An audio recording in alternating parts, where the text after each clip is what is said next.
नमस्कार दोस्तों, मैं Daljeet Singh DS study one का स्वागत है। आज हम पढ़ने वाले हैं यहाँ पे विद्युत का यहाँ पे पार्ट है चालक में उत्पन्न ऊष्मा की गणना। ठीक, ऊष्मा की परिभाषा हमको बताते हैं कि ऊष्मा किसी चालक में व्यय ऊर्जा के रूपांतरण के यांत्रिक ऊर्जा या रासायनिक ऊर्जा आदि में परिवर्तित न हो तो उसे हम ऊष्मीय ऊर्जा कहते हैं। ठीक है, तो किसे कहते हैं? यांत्रिक ऊर्जा और यहाँ पे रासायनिक ऊर्जा में कोई भी व्यय ऊर्जा रूपांतरित न हो तो उसे हम क्या कहते हैं? ऊष्मीय ऊर्जा कहते हैं। तो उसके बारे में यहाँ पे परिभाषा लिखते हैं और इसके सारे सूत्रों के बारे में हम आपको डिटेल से बताते हैं। इसके पहले हम पढ़ चुके हैं कि W बराबर VIT, देखिएगा W बराबर VIT या फिर बराबर इक्वल हो जाएगा I स्क्वायर RT या फिर हमने पढ़ा है कि V स्क्वायर अपान में R इंटू T। इन सभी सूत्रों के बारे में हमने डिटेल से पढ़ा है। और ठीक है, तो यहाँ पे इसके बारे में हमने एकदम डिटेल से बताया है। तो यहाँ पे हम सभी के बारे में अब यहाँ पे ऊष्मा के हिसाब से इन सभी सूत्रों को एडजस्ट करके आपको बताते हैं कि कैसे यहाँ पे संभव है। ठीक है, तो यहाँ पे ये पहले पढ़ चुके हैं, तो वहाँ पे हमारे प्ले लिस्ट में जाएंगे तो वहाँ पे इसके पहले का वीडियोज वाले में हमारा प्ले लिस्ट में, तो वहाँ पे आपको मिल जाएगा। तो यहाँ शुरू करते हैं चालक में उत्पन्न ऊष्मा की गणना। तो ऊष्मा की परिभाषा लिखते हैं कि यदि किसी चालक में व्यय विद्युत ऊर्जा का यदि किसी चालक में व्यय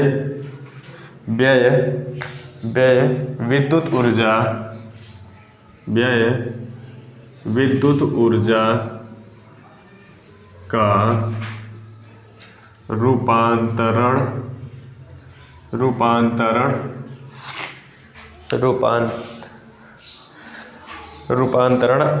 रूपांतरण यांत्रिक ऊर्जा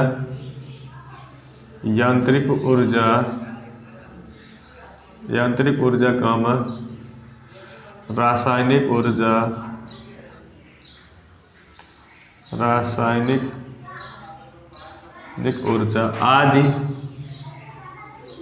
आदि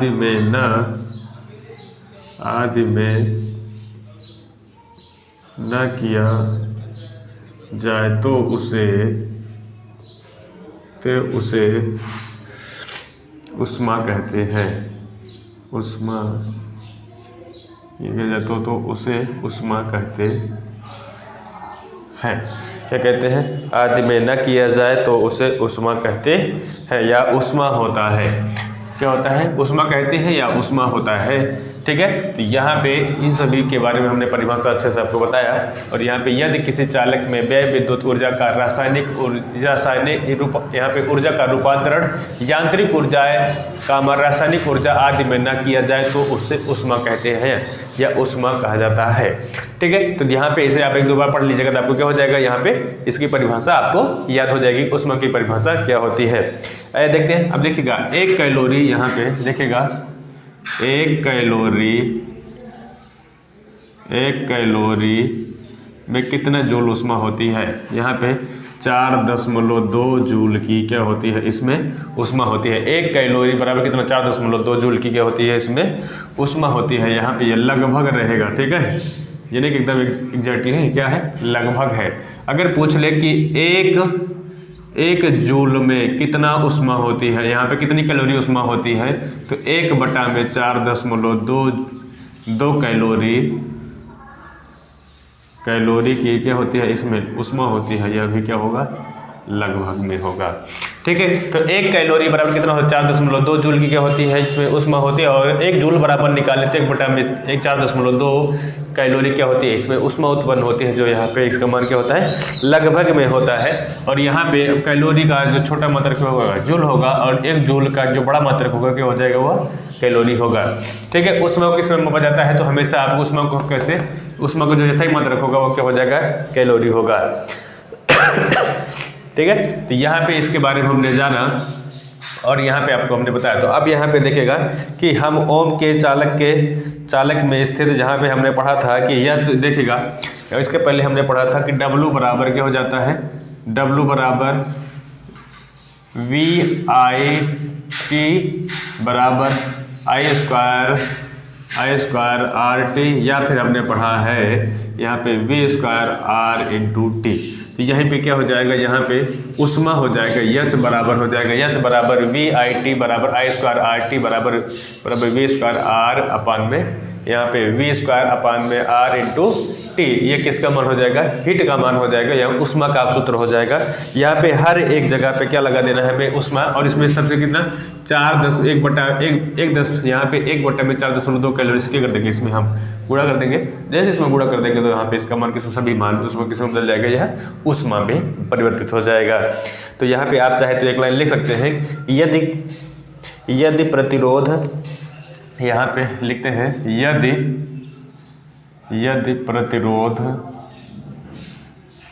प्रतिरोध R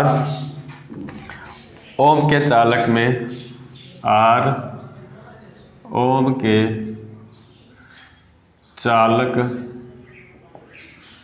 चालक में I एम्पियर किसमें हो जाएगी, I एम्पियर धारा प्रवाहित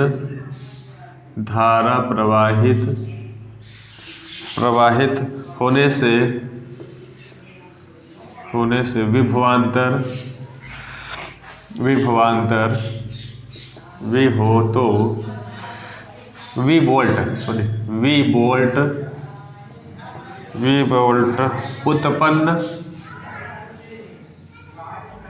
वोल्ट उत्पन्न हो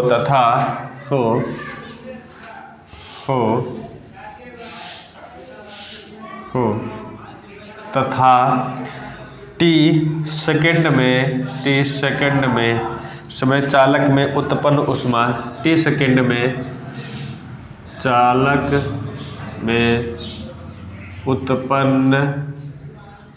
में उत्पन्न उष्मा कैलोरी हो सकती है, उष्मा यच कैलोरी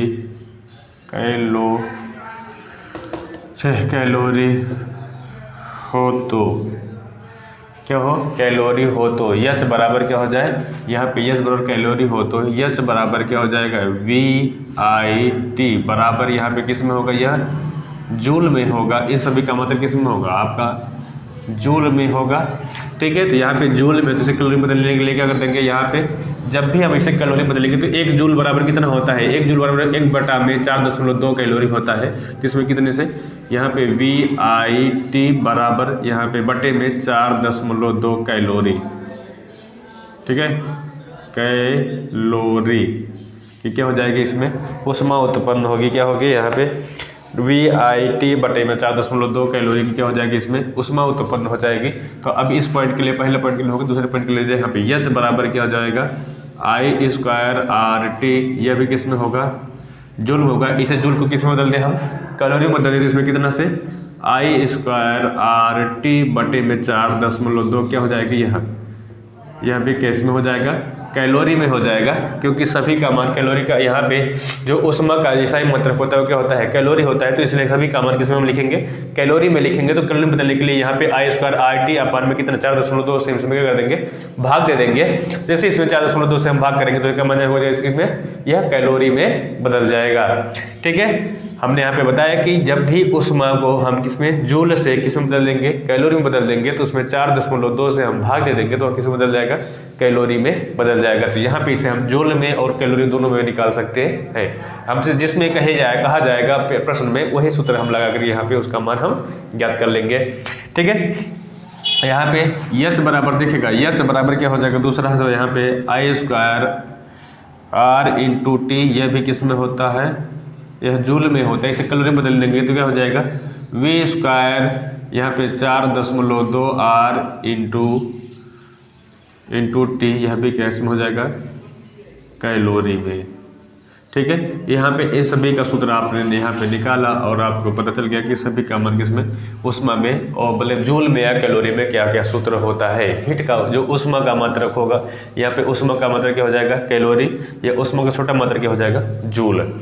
ठीक है, और अगर उष्मा मान निकालने के लिए कैलोरी में बोल रहा है कि कैलोरी में मान ज्ञात कीजिए, उष्मा का मान ज्ञात कीजिए, तो किसमें आएगा, हमेशा उत्तर किसमें, कैलोरी में आएगा। तो इसमें हम VIT अपान में 4.2 का क्या कर देंगे, उसमें भाग कर देंगे। ठीक है, यहाँ तक आपको समझ में आ गया है तो अगली हमारी सेटिंग है विद्युत शक्ति। अगली हेडिंग क्या है?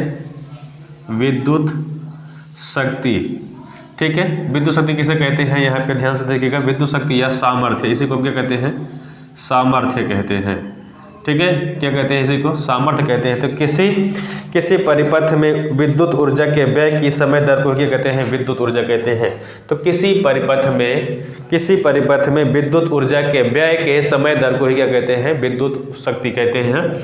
ठीक है, या सामर्थ्य कहते हैं। तो आप ध्यान से सुनिएगा, किसी भी परिपथ में विद्युत ऊर्जा के व्यय की समय दर को क्या कहते हैं? व्यय की समय दर को विद्युत, यहाँ पे विद्युत शक्ति या सामर्थ्य कहते हैं। तो लिखिएगा यहाँ पे परिभाषा, किसी परिपथ में विद्युत ऊर्जा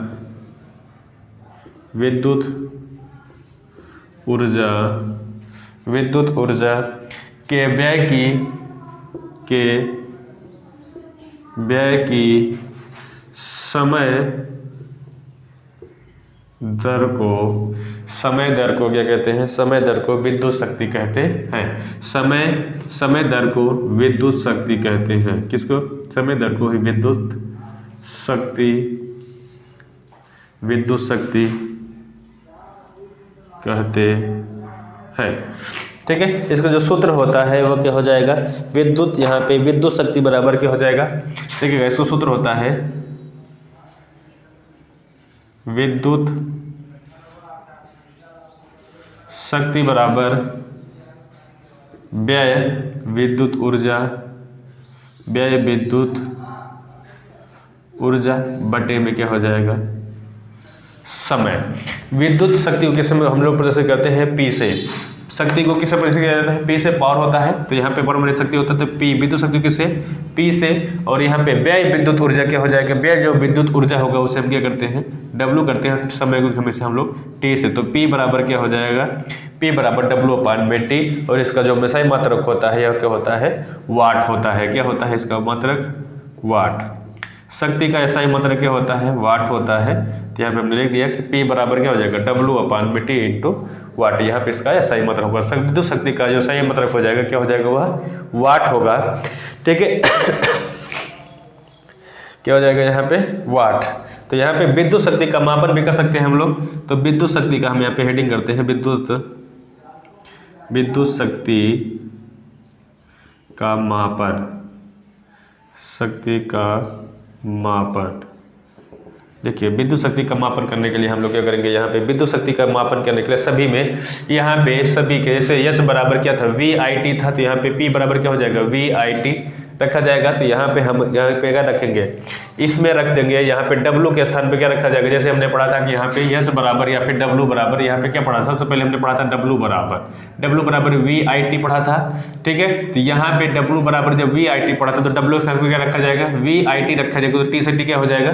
कैंसिल हो जाएगा। तो बचेगा क्या? V और VI बचेगा। तो यहाँ पे P बराबर क्या हो जाएगा? VI।